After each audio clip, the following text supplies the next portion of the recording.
ये डाउट आया है रे ऑप्टिक्स की वर्कशीट नंबर 4 से, क्वेश्चन नंबर 9।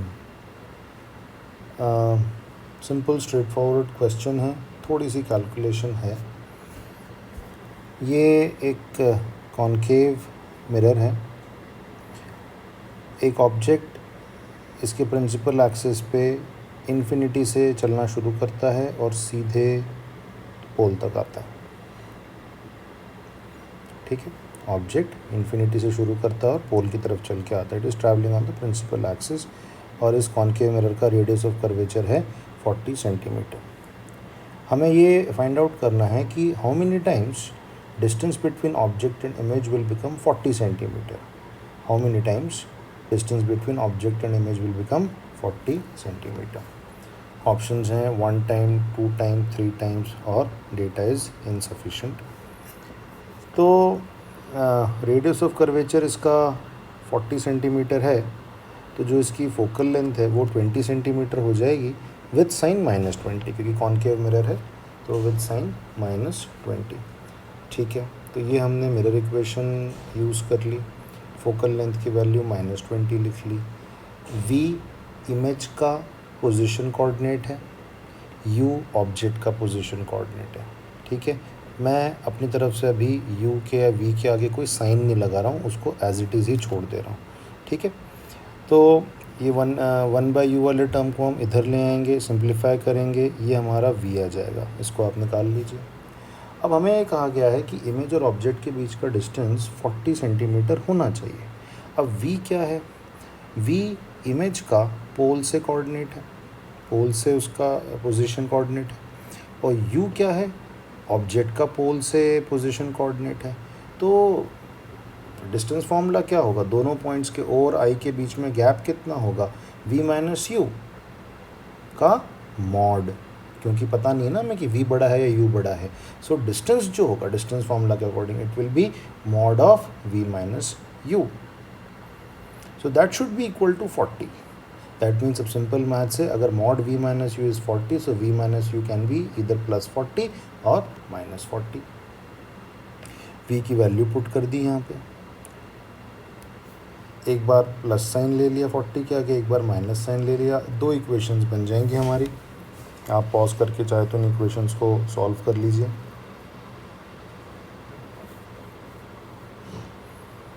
तो जब ये दो इक्वेशंस आप सॉल्व करेंगे, दोनों ही देखिए क्वाड्रेटिक इक्वेशन बनने जा रही है, तो एक इक्वेशन से आपको रूट मिलेगा u का ±20√2 और एक बार आपको मिलेगा u का -40 ±20√2।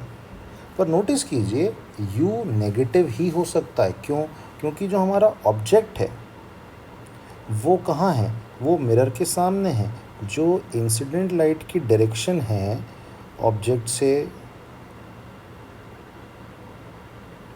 मिरर की तरफ आने वाली, वो ये है। इसका मतलब ये डायरेक्शन पॉजिटिव है, direction of incident light positive होती है। तो पोल से अगर मैं ऑब्जेक्ट की पोजीशन मेजर करूँगा तो ये जो उसका u है it has to be negative, क्योंकि ऑब्जेक्ट का कोऑर्डिनेट पोल से इंसिडेंट लाइट के ऑपोजिट मेजर हो रहा है। So u has to be negative. अब यहाँ जो मुझे 4 रूट्स मिले हैं, 4 सोल्यूशन आंसर्स मिले हैं u के, उसमें से आप देखिए ये एक जो है +20√2 ये पॉजिटिव है, तो ये डिस्कार्ड हो जाएगा।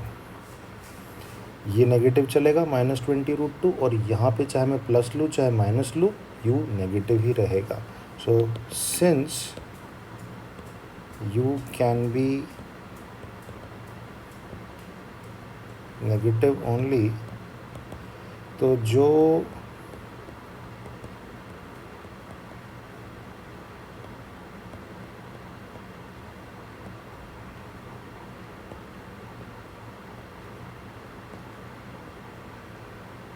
u की एक्सेप्टेबल वैल्यूज़ हैं वो 3 हैं, यानी ऑब्जेक्ट की ऐसी 3 अलग अलग पोजीशंस होंगी इस प्रिंसिपल एक्सिस पे।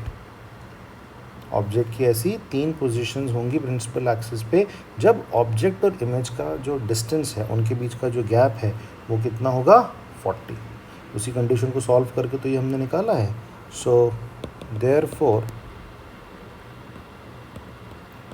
There will be 3 such instances when distance between O and I will be 40 centimetre. So इस क्वेश्चन का जो आंसर है वो ऑप्शन सी हो जाएगा। ठीक है, 3 टाइम्स।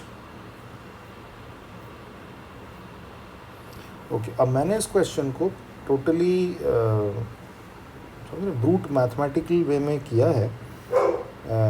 वी की इक्वेशन लिखी और फिर v माइनस यू को प्लस माइनस 40 करके सॉल्व कर लिया। रे डायग्राम से बिल्कुल समझने की कोशिश नहीं की। आप थोड़ा सा एक चीज़ सोचिए, ये मैं हिंट दे रहा हूँ, ये आपको खुद करना है कि यहाँ पे रेडियस ऑफ कर्वेचर जो है वो 40 सेंटीमीटर है और वो कह रहा है कि ऑब्जेक्ट और इमेज के बीच का गैप भी 40 सेंटीमीटर होना चाहिए। तो ये क्या कोई एक मतलब स्पेशल सिचुएशन है? क्या हम इस चीज़ को रे डायग्राम से ट्रैक कर सकते थे? क्या मैं ये पता लगा सकता था बाय रे डायग्राम कि इस प्रिंसिपल एक्सिस पे ऑब्जेक्ट की ऐसी कौन कौन सी पोजीशंस होंगी जब ऑब्जेक्ट और इमेज के बीच का गैप रेडियस ऑफ कर्वेचर के बराबर होगा? ट्राई कीजिएगा उस अप्रोच से भी और बताइएगा मुझे कि सोल्यूशन उससे पॉसिबल हो पाता है या नहीं। तब तक के लिए ये मेथड तो है ही बढ़िया।